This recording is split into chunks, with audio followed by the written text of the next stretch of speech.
한자 이야기, 낱말 이야기 651문제 시간입니다. 이번 시간은 유감입니다 하는 말 한번 살펴보겠습니다. 유감스럽습니다. 그렇죠? 우리 시청자 한 분께서 유감이란 말을 한번 살펴보자 이렇게 말씀하셨는데, 사실은 이 140번째, 100만 문제 시간에 유감이란 말을 한번 다루었더라고요. 저도 낱말을 많이 다루다 보니 언제 다루었는가 잘 못했는데, 잘 찾아보니까 100만 문제 나왔는데 내용은 완전히 다릅니다. 물론 유감이란 말 글자는 같습니다만은. 그래서 유감입니다 할 때 이 상당히 애매하게 쓰이는 낱말이에요. 그래서 그걸 한번 찾아보겠습니다. 오늘 국어 시간 비슷합니다. 오늘은요. 자, 유감은 한자로는 남길 유입니다. 유언을 남겼다. 유적지다. 네, 그럴 때 쓰는 유예요. 감은 이제 한할감이다. 한스럽다. 서운하다. 섭섭하다 할 때 쓰는 거예요. 그래서 뭔가 섭섭한 것이 남는다. 서운한 게 있다. 그런 뜻이겠죠. 그래서 보면 남길 유는 귀할 귀입니다. 아주 귀하다. 귀부인, 네, 부귀영화 할 때 귀예요. 그리고 착받침이다. 이 귀는 사실은 옛날 글자를 보면 이것은 조개를 얘기하죠. 조개패는 돈, 재물, 재화 이런 걸 얘기합니다. 위에 부분은 이러한 모양의 글자는 사실은 거의 없습니다. 이것은 옛 글자를 보면 두 손으로 뭘 잡는다는 얘기예요. 두 손으로 이렇게 재화, 재물을 잡고 재물을 잡았다. 그것이 귀한 것이죠. 그리고 간다. 가서 뭘 남겨준다든지 끼친다든지 그런 뜻으로 이제 남길 유 이렇게 되겠습니다. 자, 그리고 감은 이렇게 한한다 했는데 여기 느낄 감이 있죠. 그렇죠? 느낀다. 우리가 많이 쓰죠. 감동이다. 감탄이다. 네. 영감이다. 감입니다. 자, 여기 보면 마음심이 있습니다. 그렇죠? 마음심이 있는데 다시 마음을 붙였어요.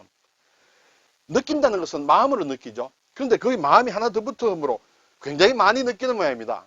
느끼는 게 도를 지나치면 서운하다, 한하다 이런 느낌이 온다. 이렇게 받아들이죠. 그래서 어떤 서운한 마음이다. 좀 섭섭한 마음이다. 한스러운 마음이다. 이렇게 볼 수 있겠죠. 자, 사전을 제가 찾아보니 마음에 차지 아니하여 섭섭하거나, 그렇죠? 불만스럽게 남아있는 느낌을 유감이다. 이렇게 되겠습니다. 남아있다. 예, 남길 유. 마음에 남아있는 섭섭한 느낌이다. 그리고 언짢은 마음이다. 그렇죠? 그에게는 유감이 많다. 내가 이 친구한테는 유감이 많아. 언짢은 마음이 있어. 섭섭해. 하는 것이 섭섭해. 그럴 때 나는 유감 있다. 이렇게 이제 얘기를 할 수가 있겠죠.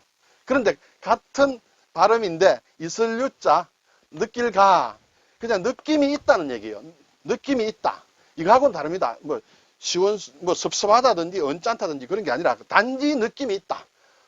좋은 느낌일 수도 있고 섭섭한 느낌일 수도 있고 다 들어가겠죠. 그래서 느끼는 바가 있다. 이것이 유감이에요. 예를 들면 제가 가진 사전에는 봄날 유감이 새롭다. 잘 안 쓰죠, 사실은. 봄날 느낌이 새롭다. 이렇게 쓰면 되니까. 그런데 왜 이걸 잘 안 쓰느냐 보니까 한자로는 상당히 간단한 낱말인데 이 낱말을 워낙 많이 쓰다 보니까 지금 이러한 느낌, 이러한 것으로는 잘 안 써요. 오히려 헷갈린다. 이렇게 되는지 모르겠습니다만 글자로 쓰게 되면 이것은 단지 느낌이다. 이렇게 되겠습니다. 자, 그래서 이 유감과 유감의 감, 한할감, 그냥 느낄 감. 그래서 어떻게 다르냐? 예를 들어서 보면 감회가 깊다. 그렇죠? 감회 할 때는 그냥 느낌이다. 한스러운 느낌. 여감에는 한할감, 서운하다는 뜻이 있죠. 여기는 그게 없다. 단지 느낌이다. 회포는 감회, 회죠. 회는 이제 품을 회예요. 내가 품고 있는 느낌이 깊다는 마음에 느끼어 일어나는 회포. 그것을 이제 감회 할 때는 단지 느낄 감을 쓴다. 그런데 우리가 이 감회 할 때는 이 감자를 쓰면 안 되겠다. 네, 사실 제가 100만 문제 유감할 때는 제가 좀 잘못 얘기를 했어요. 이 감회는 다르다. 여기서 감회할 때는 단지 느낄 감이다. 이런 감회도 있긴 있습니다. 자, 후회한다 할 때, 후회의 느낌이죠. 감회. 잘못을 한탄하고 뉘우치는 것이 감회인데, 이렇게 이제 한자가 같은 발음이 많다 보니까, 한자 쓰지 않으면 좀 헷갈리는 그런 경우가 사실 좀 있습니다. 자, 이제 본격적으로 국어 시간 비슷한데, 저 국어 잘 모릅니다만, 제가 정리를 했습니다. 나무 위키를 좀 중심으로 해서 정리를 했는데, 4가지로 정리했어요. 좀 복잡하죠? 한번 그냥 잘 한번 들어보세요. 유감 표현 첫 번째. 너 나한테 유감 있냐? 이렇게 말할 때는, 너 나한테 안 좋은 감정이 있느냐? 그렇게 이제 우리가 일반적으로 얘기를 많이 합니다. 유감 표현의 1번은 원래 유감의 뜻과 뜻을 그대로 잘 살려 쓴 것이에요. 그리고 고인에 대해서 유감스럽다, 유감을 표한다는 것은 고인의 죽음에 대한 안타까움과 슬픔을 표시하는 것이다. 참 유감스럽다 할 때는 이제 이런 것이 들어간다. 그리고 누가 굉장히 어려운 일을 당했어. 그래서 누군가가 힘들어 할 때 쓰는 참 유감입니다 할 때는 상대에 대한 위로의 표현도 들어간다. 참 안 됐다. 유감입니다. 그리고 남이 내게 잘못했어. 그래서 내가 사실 기분이 안 좋아요. 그때 상대한테서 해를 입었는데 내가 참 유감스럽다. 이 사람이, 이 친구가 나한테 잘못을 했어. 그래서 내가 피해를 좀 입어서 그때 내가 이 친구한테 얘기합니다. 야, 정말 유감이다 할 때는 점잖게 드러낸 불편함과 책망이다. 내가 너 인마 잘못했지 않아 이렇게 얘기하지 않고 빙 돌렸어. 야, 정말 유감이다 할 때는 정말 내 좀 기분이 안 좋다. 여기에 너 나한테 유감 있냐의 어떤 상대되는 그런 입장이다. 이러한 표현들은 쓰면 됩니다. 우리가 일반적으로 이것은 원래 유감의 뜻을 잘 나타내는 것이다. 두 번째, 유체 이탈 화법이 좀 있어요. 유감이라고 쓰면서 자신의 잘못으로 내가 잘못했어. 그래서 힘들어하는 사람이 있지 않습니까? 상대방에게 유감스럽다. 잘못했으면 잘못했다 하든지 사과를 하면 되는데 유감스럽다. 뭐가 유감스러우냐? 자신이 잘못한 일이 아닌 것을 은연중에 나타낸다. 사실 내 잘못이 별로 아니야. 그냥 얼렁뚱땅 넘어갑니다. 뭔가 그래서 책임 회피하는 것 유체 이탈 화법에 유감이란 말을 쓴다. 이렇게 쓰면 상당히 안 좋죠. 네, 그래서 자신이 내가 잘못했으면 그냥 상대방에게 잘못했다 해야지.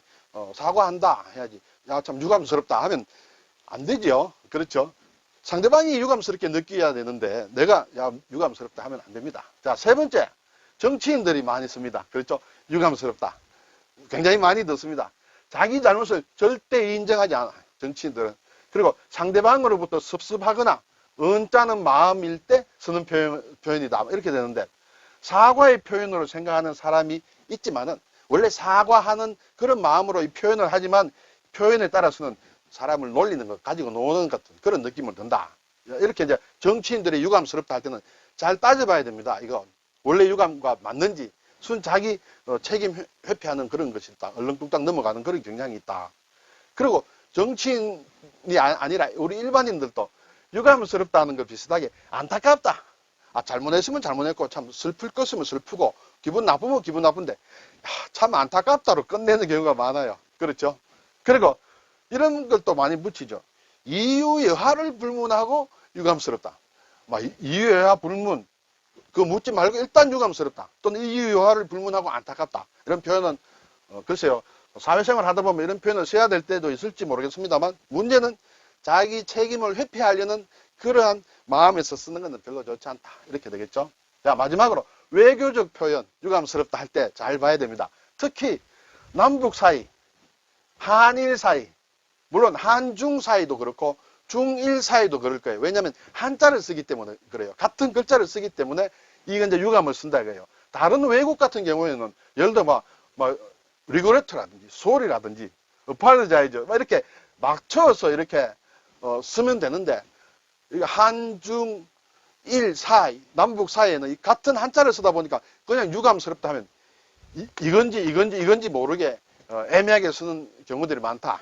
그럴 때 우리는 저 나라가 또는 우리가 뭘 얼버무리려고 하는지 진짜 제대로 사과를 하는 것인지 물론 국가와 국가 간에 사과한다는 것은 상당히 어렵겠지만은 그걸 서로 알고 또 그러겠죠. 그러면 예를 들어 일본이 한국에게 어떤 얘기를 하면서 유감스럽다 했을 때 이걸 하는 건지 이걸 하는 건지 아니면 내가 유감스러운지 상대편이 유감스러운지 좀 애매하게 두리뭉술 넘어가는 그런 경향이 있다. 이런 것을 사실 우리 생활에서 많이 보고 매스컴에서도 보면 좀 무슨 얘기야 도대체 이런 경우가 많이 있습니다. 네, 오늘 유감입니다. 유감스럽다 할 때는 이 유감을 잘 뜯어보아야 된다. 그런 말씀을 제가 드립니다.